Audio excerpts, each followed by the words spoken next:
প্রধানমন্ত্রী বেগম খালেদা জিয়ার শাসনামলে বাংলাদেশ পরিবেশ সংরক্ষণ আইন 1995 প্রণয়ন করা হয়।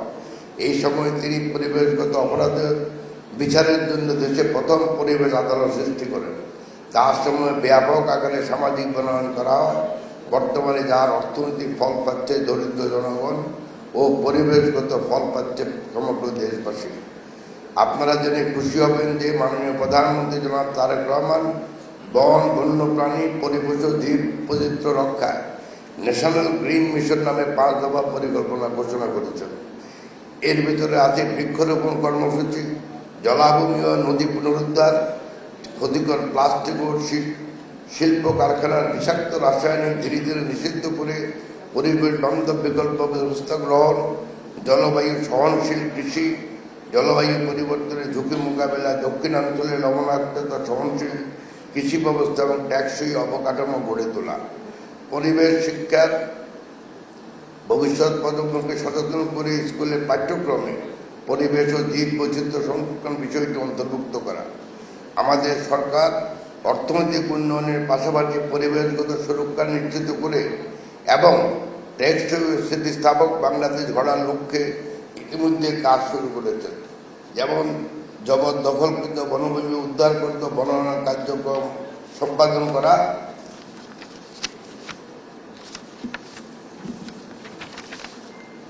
বিভিন্ন জেলার উপকূলীয় চর অঞ্চলে 200 হেক্টর ম্যানগ্রোভ বাগান সৃজনের মাধ্যমে উপকূল জুড়ে সবুজ বেষ্টনী গড়ে তোলা, রাঙ্গামাটি, চট্টগ্রাম, কক্সবাজার, বান্দরবান, ময়মনসিংহ, সিলেট ও অন্যান্য জেলাতে সরকারি অবক্ষয়িত বনভূমিতে 1,30,00,000 চারা রোপণ, এর মাধ্যমে পাহাড়গুলোকে সবুজে আচ্ছাদিত করা।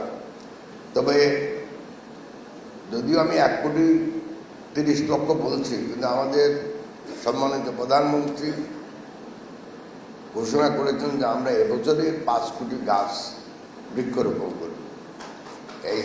এটা আমরা কার্যকর করার জন্য ওনার সাথে অলরেডি একটা মিটিং আমাদের হয়ে গেছে। আমাদের আবার একটা মিটিং হবে 15 তারিখের ভিতর, যেখানে আমরা পুরোপুরি একটা প্ল্যান ওনাকে দেব যে কোথায় কতগুলো গাছ লাগানো হবে, সেই গাছের চারা কোত্থেকে আসবে, সেই গাছের চারাটা কীভাবে সংরক্ষণ করা হবে, এগুলি সব নিয়ে ওনার সাথে আগামী মাসে প্রথমেই আমাদের মিটিং হবে, যাতে করে আমরা মে মাসে মিডল থেকে আরম্ভ করে আমরা বৃক্ষরোপণ শুরু করতে পারি বাংলাদেশ ব্যাপী।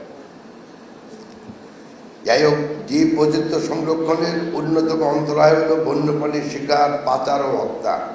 আমাদের দেশ অনেক সময় বন্যপ্রাণী পাচারের কেন্দ্র হিসেবে ব্যবহৃত হচ্ছে। সরকার বন্যপ্রাণী সংক্রান্ত অপরাধের জন্য 0 টলারেন্স নীতিতে বিশ্বাসী। বাংলাদেশের বন অধিদপ্তরের বন্যপ্রাণী অপরাধ দমন ইউনিট এবং বন্যপ্রাণী ও প্রকৃতি সংরক্ষণ অঞ্চলের অধীনে বন্যপ্রাণী ব্যবস্থাপনা ও প্রকৃতি সংরক্ষণ বিভাগগুলোকে বন্যপ্রাণী অপরাধ দমনে আরও তৎপর হতে হবে।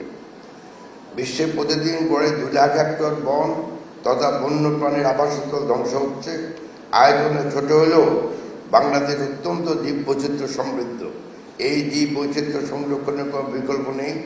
বন্যপ্রাণী রক্ষায় সরকারের আন্তরিকতার কোনো ঘাটতি নেই।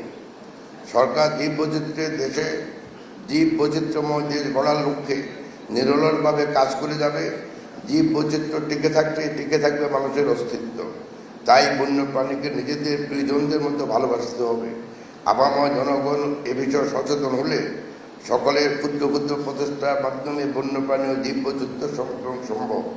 তাই নিজেদের অস্তিত্ব ভবিষ্যৎ প্রজন্মের কল্যাণের জন্য বন্যপ্রাণী ও জীব বৈচিত্র্য সংরক্ষণ আমাদের জন্য একান্ত জরুরি।